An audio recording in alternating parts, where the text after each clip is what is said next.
Ladies and gentlemen, we have another episode of The Code to Winning. Insights you need today to seize the world tomorrow. Another real treat, special guest, an amazing and serial entrepreneur right here in Sin City, Las Vegas, baby. Without further ado, our guest today, Kris Kraze or Kris Mullen, whatever you prefer. Great honor, boss. What's up, man? How you doing? Doing well. By the way, that intro, you'd be the best DJ or voice for multiple different things. So I appreciate that. it's a unique voice. Somebody once told me, because I used to be a service missionary for my church. Right now, even though like I'm 31, I have a baby face, but like 10 years ago. You're 31, bro. You look like you're 23. I was about to say, so I looked like I was 12 years old and I had my voice was deeper. So I was known as a missionary with the baby face and the deep voice, so. They're like, you're psyching us out, man. Awesome stuff. So like I said, I'm excited to have you in the podcast today. Yeah. And we obviously focus entirely on winners, entrepreneurs, philanthropists, CEOs and so forth as well. And you completely fill the criteria. If you could just give our viewers a brief introduction of who you are, and pretty much like how you started this entrepreneurial journey. Yeah, brief introduction. God, where do you start with that? So serial entrepreneur, obviously. One business was never enough. It started as being a DJ, or actually riding the trash trucks back in the day, because I got to pull the levers and you drive the trash truck around the neighborhood, and then, got paid small things for that. That was when I was like 7, 8, or 9 years old. That definitely violates labor laws now, but that's where it really started. Had a lot of loss in my life, but used that to catapult forward. Was a DJ for a while and DJ'd massive clubs. DJ'd a lot of the clubs in Vegas, the Hollywoods, the Grammys and Oscars after parties. Wow. Ended up, going into some stuff and having businesses that weren't legal, but they were still businesses that come with the DJ territory. Any of the viewers can connect the dots. I'm not sure how, what rating your podcast is here. That kind of catapulted into further business ventures, starting other companies, importing stuff from China, modifying stuff. I mean, we've done a lot of stuff. Awesome stuff. And so when you started off, were you straight like in DJing and music as well? Because judging from what you're saying, looks like you kept connecting yourself, making those after parties and the Oscars as well. And that requires connection, that requires networking as well. But I want to figure out like the start, because as we segue towards that, because I love entrepreneurial journeys, but like they always start somewhere. Where was your start? Yeah, the start was actually in school getting picked on. And it's probably not a start that somebody would normally think for entrepreneur, right? But it was, growing up, I wanted to be a part of groups, and I got picked on, and, I ran with some gangs growing up and stuff like that. And that was always to like be the deviant kid, be the cool kid, do things that other kids didn't do, because it was like, hey, I want to stand out. I want to feel important. I didn't feel important enough. And so in going through school, got picked on. Well, the irony with this is I like music as well. And so back in the day, it was like, Britney Spears, CNC Music Factory, REM, like all these older bands. I really liked that music, and so did other people. And so I had CDs, and I said, well, people like music. They want to have music played. There wasn't, iPods or, Spotify's or anything like that. I said, so why don't I just play the music at your backyard party? And then I get to go to the party and I get to be there. And there was a level of importance and a level of authority that came with that. And I think that I got addicted to that, because I said, wow, like I actually feel important now. Kids had a fun time, got booked at the next party. And before you know it, I'm DJing school dances. And so the same kids that picked on me in school, I'm DJing their dances. They still picked on me. Oh, you don't have the rap music. You don't have Wu-Tang. You got Britney Spears. It's like, dude, it's not what I want. Like, yeah, it's dope to listen to, but it's what everybody else wants. And so that was kind of like what really sparked a lot of it. If I had to really pinpoint something, it was that. Yeah. Okay. And then you obviously started like networking your way towards getting to that level of the after parties of the Oscars, Hollywood, and all that kind of stuff. Mm-hmm. One of the things I love preaching and talking a lot about is obviously your network is your net worth. Eventually, especially coming to America, the importance of networking and trying to find that next lead to like the next person as well, because it's of utmost importance, because it's not exactly what you know, but who you know as well. So how important is networking for you in your path and success to where you're at right now? Huge. By the way, what rating is this podcast? Are we a rated X where everything goes? I want it to be as authentic as possible. Yeah. You Okay. can just open up. And I asked that out of respect for the podcast here. But the reason being is your network is your net worth, but there's a flip side to this. And in DJing, from my purview and my experience, I would be the guy at the parties. Yeah, I'd come into the parties in Hollywood and things like that. And that would get you in the room to an extent. And there's always the event, the house. You go into the room and you're in the mass room, right? But then there's side rooms. And those are where some of the meetings happen. Those are where real connections happen, you know. The Diddy parties? No. I'm wearing white, so I did not go to the Diddy parties. I just like all white, but it's not fully white. That's why I got a black hat and black shoes. I had to drop in there, man. Definitely not the Diddy parties, but what I will say is this, is obviously the drugs and the networking and things like that, they did not happen in the main room. People would go to the back and people are in there doing lines or doing whatever. And as you're co-mingling in those spaces, that's where the business talks start happening. And the sad thing about it, and I've actually said this off the record to a lot of people before, is there's so much inauthenticity because you'd be in the rooms and people, I'd get done DJing, and then of course I'd have shit, other people would have shit. Then we'd go in the side rooms. We'd be doing shit, we'd be drinking, we'd be talking, and before you know it, 15 minutes later, it's like, hey, by the way, like, you know, I happen to be an owner of this nightclub over here.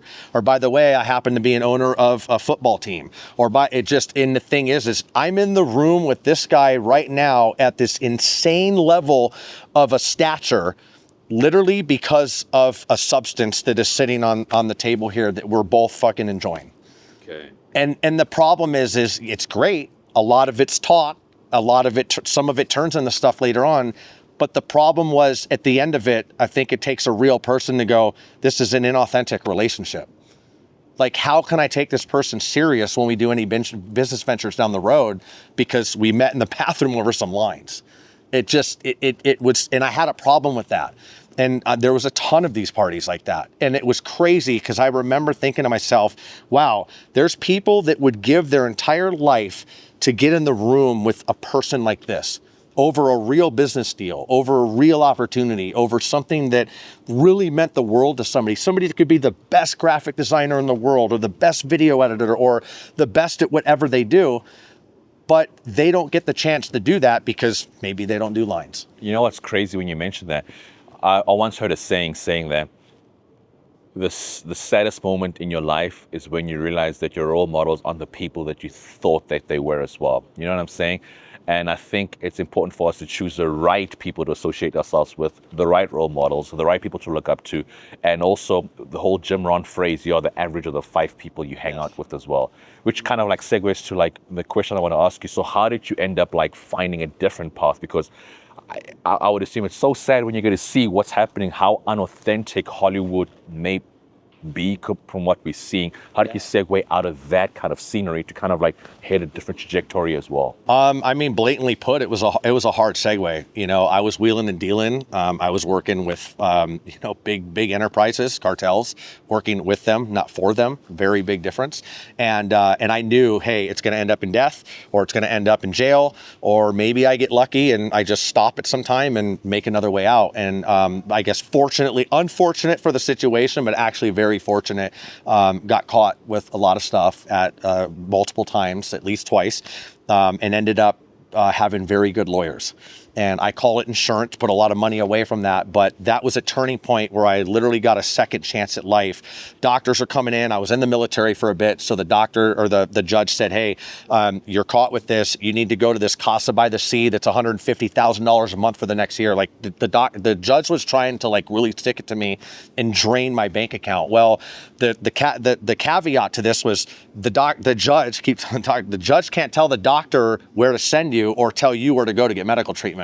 And so I said, I was in the military, I'll just go to the Veterans Administration. And the Veterans Administration said, hey, come on in. You can go to rehab here. You don't got to go to Casa by the Sea for $150,000 a month. And so it was a huge battle in the courtroom. Lawyers fighting, judges pissed off, doctors coming in. And finally, we come to agreement. So the judge says, you can't step foot. I became an embargo DJ. You can't step foot in any place that sells alcohol as the main point of sale for the next 10 years. And by the way, if you get a jaywalking ticket, you're going to go to jail for 10 years. Oh my gosh. And so it was like a very defining moment. They stayed 10 years of prison time over my life. And I'm like, okay, like I need to wake the fuck up now, because I'm literally, and I remember walking out of the courtroom, my lawyer, they called her the Black Widow. You know, she was crazy at what she did, definitely hooked me up majorly. But she came out and she looked at me, she goes, this is it. Because she had represented me before. She goes, Kris, you know how fucking serious this is. You fuck up again. She goes, hang it up, man. Like, you're done. She goes, there's nothing I can do at this point. And I'm thinking to myself, you're my lawyer and you're on my side and you're ready to fight the world with me. And you're telling me that. I'm like, so I probably should listen to you. And I did. And so cut the phone off, stopped everything. My wife is just off camera here. We were, friends at the time. I said, I have to change my whole mentality. And I live in an apartment above San Diego that overlooked the airport. And I'll pay a tribute to one thing and this is probably some, learning experience and advice to give to anybody. Anybody that puts their mind literally to anything can achieve fucking anything, because it took a change in my life. And I said, I cannot deal with any of this past anymore. I have to completely exit out of all of this and change my life. Got a job driving forklifts at the convention center. Told one of the guys off camera a minute ago about some of that. But I learned a new business, a new model. I learned how to import stuff from China. I learned about CO2. I learned about special effects for a year. And so I would import things, I would modify them, I would make them out of raw materials, and then ended up selling them. And it was the same business.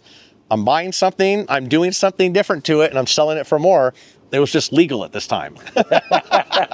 Ladies and gentlemen, that is the code to winning, literally. And I'm glad you segued to that. And I think what people don't understand is that the beauty of second chances is that some people take it and some people don't. Yeah. And the fact that I love that there was a change, there was a past that you learned from. Sometimes we have to go through the lessons, but people sometimes, when you end up tasting that sudden wealth and then it goes away and you start from scratch, it's hard for people to kind of like adjust to as well, Yeah. I would assume from forklifting, from what you were gaining, how much you had was it night and day, right? Night and day. I mean, I was doing 80 to 100 grand a month and a lot in a profit, and I had DEA kicking my door down, FBI kicking my door down, before that. I think maybe before that, because it was a couple years before. I mean, it was like I had skated the line, and I've told people this. I said, you put somebody and you draw a line in the sand and say, dude, you cross this and your life is done, either by dying or by going to jail. I mean, I've always come right up to that line. Like, it's like a sickening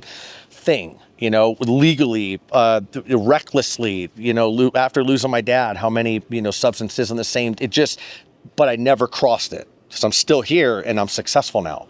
And I don't tell everybody, hey, go out and, push yourself up to the line, but take chances. Like, you got one life to live, as long as you're operating within the means and you're doing things within the means, things can be done. And probably that lends way to a lot of the success later on, because, and part of the Setback Slingshot, which is a book that I'm writing at the moment based on setbacks, how to use those and turn those into slingshots. This is one of them. Judge says, you can't DJ anymore. You can't go to anywhere that has alcohol as the main point of sale. Okay, cool. Well, a wedding is not alcohol as the main point of sale because there is no alcohol for sale. So I'll just go DJ weddings. I have another alternative option for you. Just go to Utah as well. Yes. Yes. I live in Utah. Except Salt Lake City. Yeah. You have no problem, brother.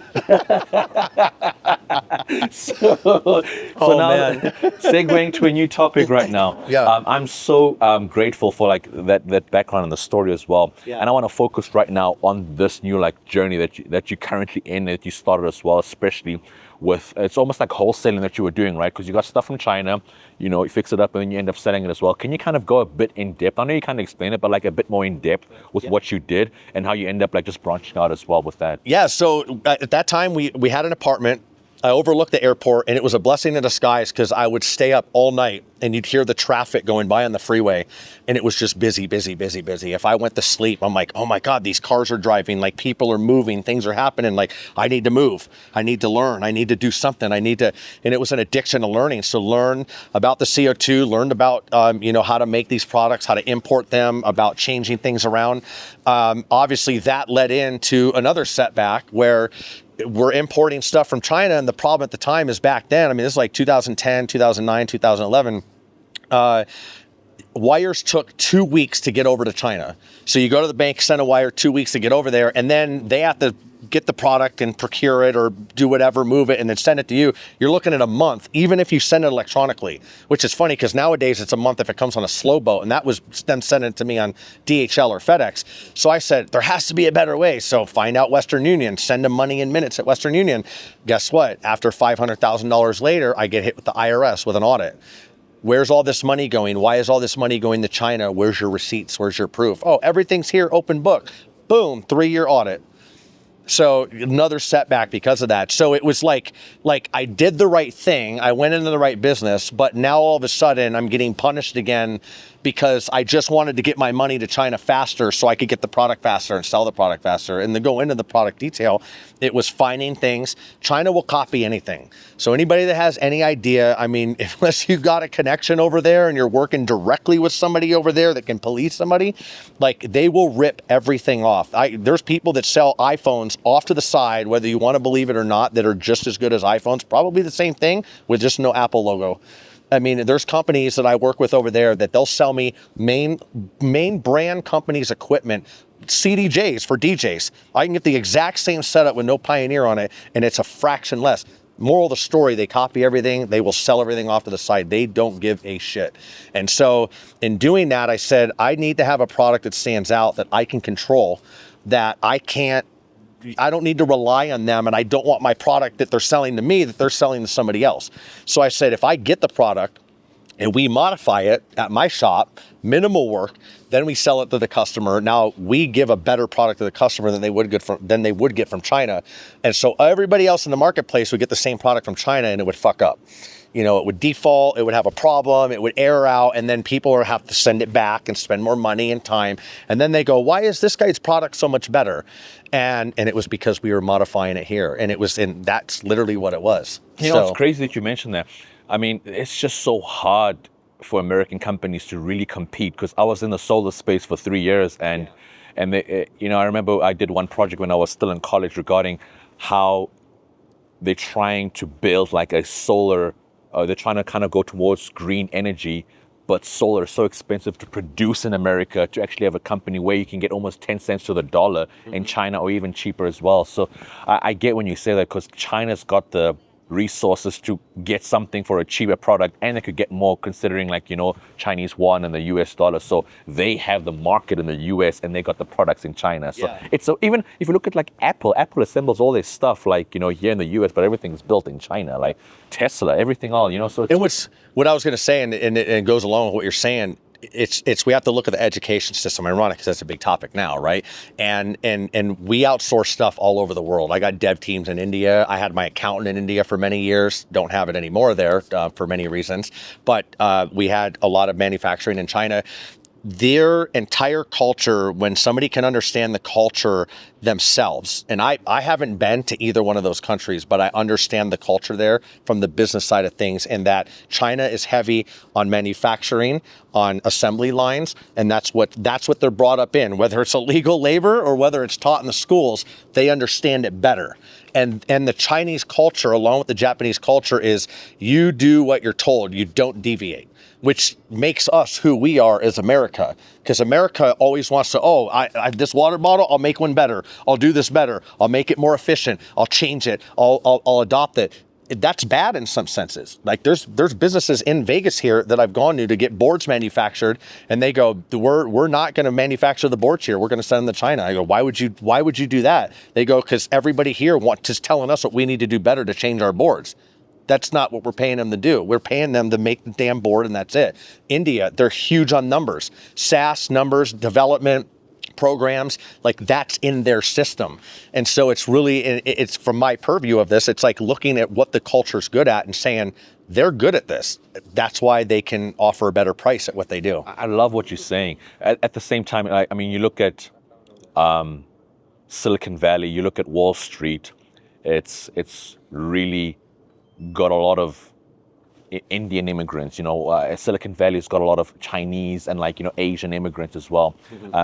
math and science is something that's very big in like their culture as well. You know what I'm saying? Because if you look at, there was a big debate with the whole like student loan thing where most people were going actually to college to study like art or like dance and stuff. You know what I'm saying? Which it's almost like, I understand why they do it, but it's almost like it's conflicting with the entire purpose of why they get such high student loans and so forth. So I think what you're saying is 100% correct. I feel like it is a cultural difference, but at the same time, they come to American institutions to come and study. Yes. So it's crazy because it's this. So there's something like, so I know the education thing is a big thing, but like even I from South Africa came to study in America, and I found a lot of success here in studying.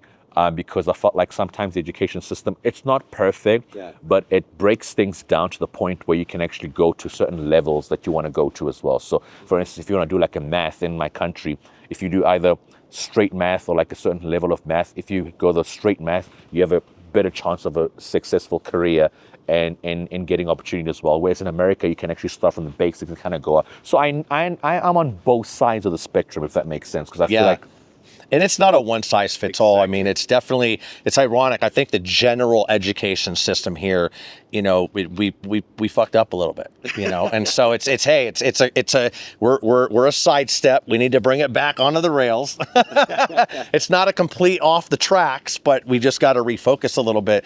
But there's other things in other countries that I don't agree with as well, and that's, putting people in factories that they're breathing chemicals and fumes to make a speaker that we're going to love or we're going to bitch about that it doesn't look a certain color, but it's like, hey, do you really know what this took, to make this speaker over there? Like, they got nets on second, third, fourth and up, floors so people don't jump out of windows and commit suicide.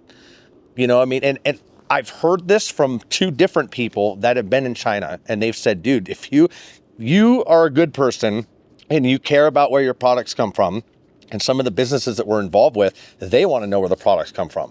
The Disney's 97-page contracts, they want to know where every product is sourced from. These certain companies that we work with, large companies, Kroger's and Walmart's and stuff like that, like some of them, depending on what they buy from us, they want to know where these products come from. And if it's a product that you have that has other sub products in it or sub components in it, where did those come from? And so, and a lot of them, and there's a reason for this. The government, well, they typically, and things may have changed, but the last time years ago that we were involved with government stuff, that was the same thing.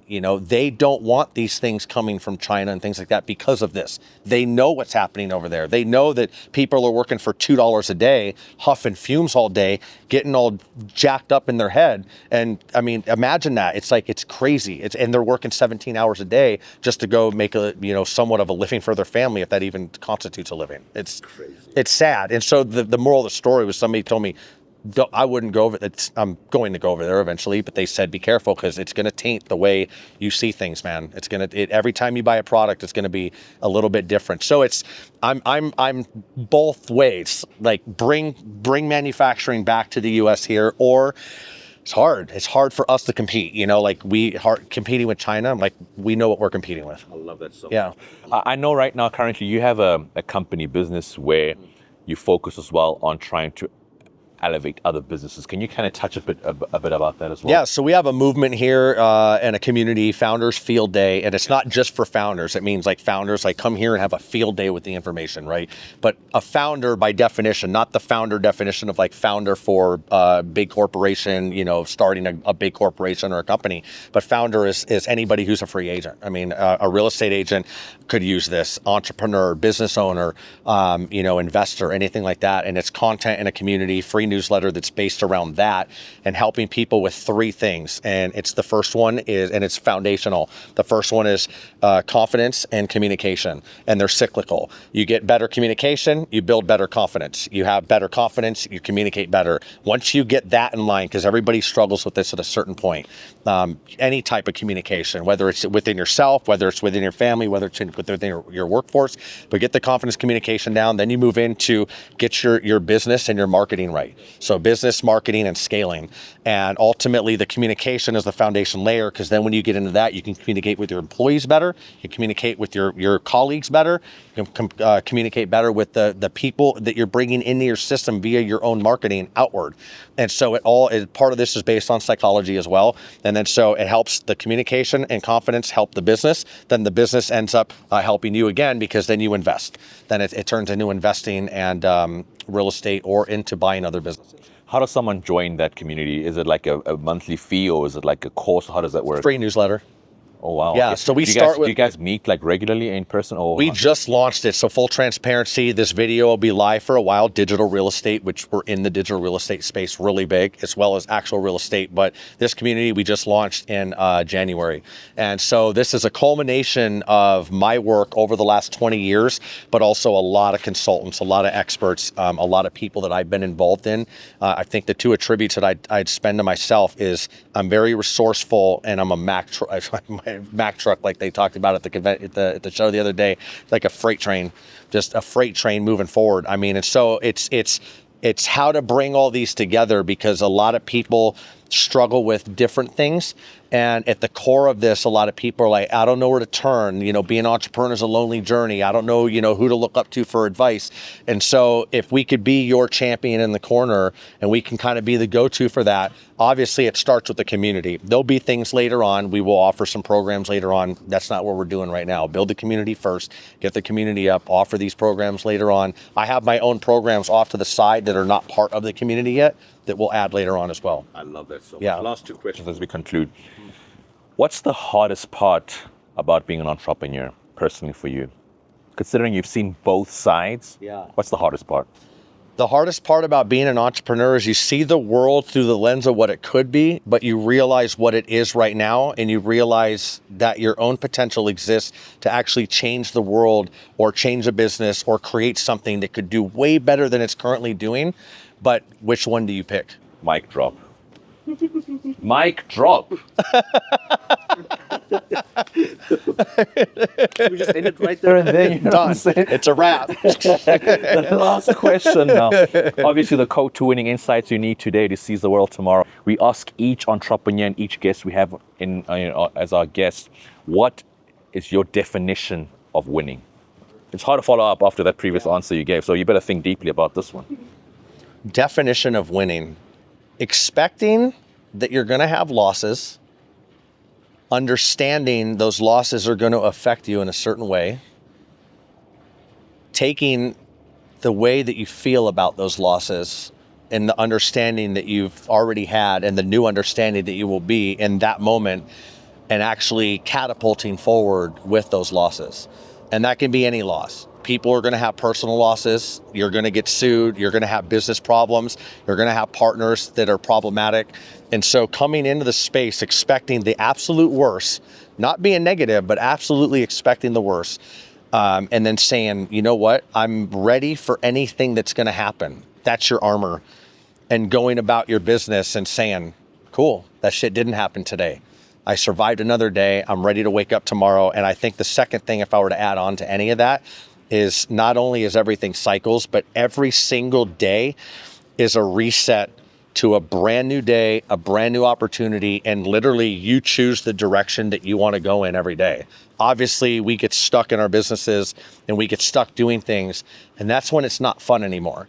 And that's, I think, the definition of a fun business and fun journey for an entrepreneur is waking up every day. I mean, my wife knows this. I wake up out of bed. I try not to get on my phone because right off the bat, I want to be in control of the day. But I literally wake up and it's like a car that you just slammed on the gas and drive, and it's like, and it's going, and the back is spinning. This is the analogy, and it's spinning where you want it to go. When you take your foot off the gas, not figuratively here, but when you take your foot off the gas, that's the direction you end up going. Reverse this, put the foot on the gas and keep going in that direction. You get to pick the direction. Double mic drop. That's the first ever code winning double mic drop we've ever had, Kris. Congratulations on that. I'm just going off personal experiences. Appreciate that so much. So if you could let our guests and viewers know where they could get a hold of you, if they want to join the community, your social media, whether you have a YouTube or so forth, just let our guests know where they can get a hold of you. Yeah, so you can reach me online, kriskraze.com, KRISKRAZE.com. And then the same thing at Instagram. And you'll be able to see all my socials, my programs. For the Founders Field Day, it's foundersfieldday.com, FOUNDERS, FIELDDAY. And that's for the people that are listening on our podcast that don't see the video. Awesome stuff. The code to winning insights you need today to seize the world tomorrow. Kris, great honor. Thank you so much. Appreciate you, man. It was a pleasure. Awesome stuff. Yes.